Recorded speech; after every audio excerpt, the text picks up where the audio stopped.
What's up, everybody? Welcome to my channel. We're still talking about 90s music in here. If that's a subject that's as close to your heart as it is mine, why not subscribe?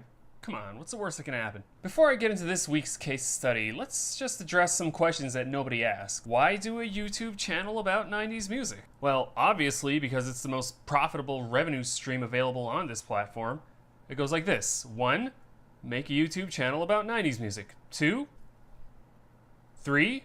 Profit. But material things, that's only part of the reason. Honestly, I see my work as being more of an academic endeavor than anything else. It's not as if I have some kind of abnormal attachment to 90s music because it symbolizes a more innocent period in my life that I can never get back. And now all I have left are warmed over memories of an idealized past and nothing else makes me feel alive anymore. What are you talking about? That would be ridiculous.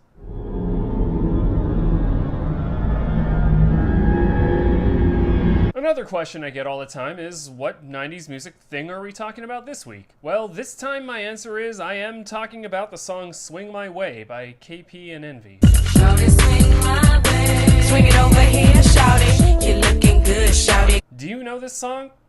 I don't see why you would. It wasn't one of the biggest hits of the year that it came out, although it did peak at number 6 on the Billboard Top 100, which is like not enough for people to remember you, apparently. You know what song was actually number 1 that week? Getting Jiggy With It by Will Smith, which I'm positive is a song that everybody knows, even if you've never heard it all the way through. I submit that Swing My Way is a much better song than Getting Jiggy With It ever was, and absolutely deserved to chart higher than it did. But of course it never had a chance against the unstoppable hit machine that was the Fresh Prince in the late 90s. Would you please swing my way? Shout it, swing my way. One thing I have learned in my cursory research into this song and the people that made it is that the people who do remember this song really like it still. Like, to the point where I'd almost be tempted to label it a cult classic club hit of sorts. I think part of the appeal is that KP and Envy like literally never did another song after this, or even an album. They just came and went, so they retained this weird mystique. Almost as if our dimension accidentally intercepted a dispatch from some alternate universe that we were never supposed to receive, and the very existence of it calls into question our entire perception of reality. I got off the floor trying to find this man, looking all around doing all I can. Damn, he sure look Try it. Go up to someone from the 90s and mention this song. I'd be willing to bet that if they remember it, way more people would go to bat for this song than the likes of Getting Jiggy With It, which simply has to qualify as one of the stupidest songs Will Smith ever did. This is true nostalgia, a shared experience that has faded so far from cultural relevance that you can't be totally sure that it ever even happened. So, how does a group make a song this good, this successful, and to this day still this beloved, and essentially vanish into thin air? Well, I don't have a satisfactory answer, just a bunch of contributing factors. So I hope that's what you came here for. First off, KP and Envy are rapper Kia Phillips, aka KP, for what I assume are self-explanatory reasons, and R&B singer Susan Hedgepeth, aka Envy, for no particular reason that I can discern except that it seems cool. The sound of Swing My Way is rooted in American Southern bass music, and just jumping straight into the question of why they couldn't sustain an enduring career, maybe it's because they were never an actual recording unit in the first place? According to several sources that I've come across, KP was a member of a rap group called The Capers, which was signed to Legacy Records at one point, and Envy was a solo artist. This song was recorded in Atlanta, Georgia, and was best known for its inclusion on the soundtrack album for the teen film Can't Hardly Wait, although it had previously appeared on a compilation called Rhythm and Quad 166 Volume 1. As I recall, there were a lot of these types of mixes going around during those days, and this song in particular draws a lot of comparisons to the song My Boo by Ghost Town DJs, another rattling bass-heavy thumper of an R&B track from a So-So Def Bass All-Stars comp that came out in that era. I'll hold you tight all through the night. Anything that you want,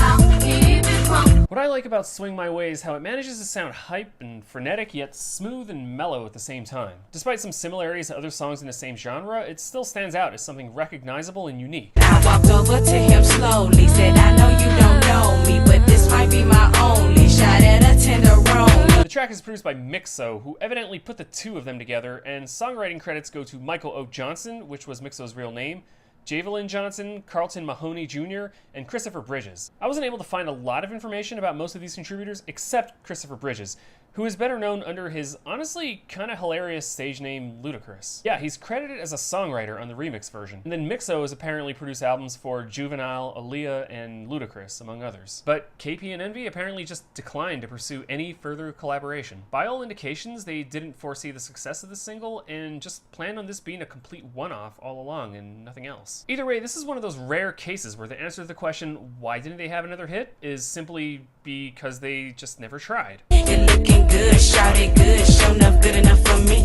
You're looking good, shout it good. I was only able to find one interview from around that time that appeared in Vibe, which for the record claims that Envy was 17 years old when this song came out, and it basically confirms the narrative that each of them was just on their own separate musical path, with zero inclination to continue recording as a duo. In fact, according to this article, they never even met each other until the day before the video shoot. Got straight to the point, no time to play. Didn't need no game, just had to say.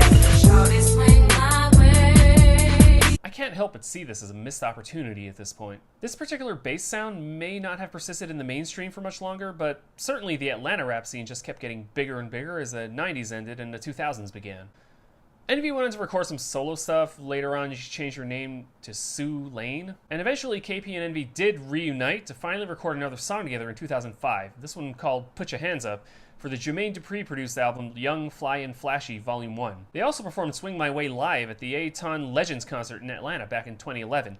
And it seemed like a good show, although I can't find any high quality footage. The song has also been sampled and referenced by many artists, including J. Cole and B.O.B.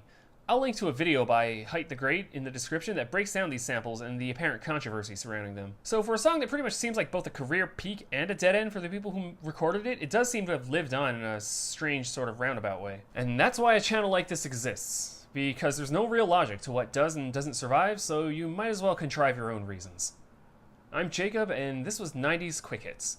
I'll see you sometime in the future.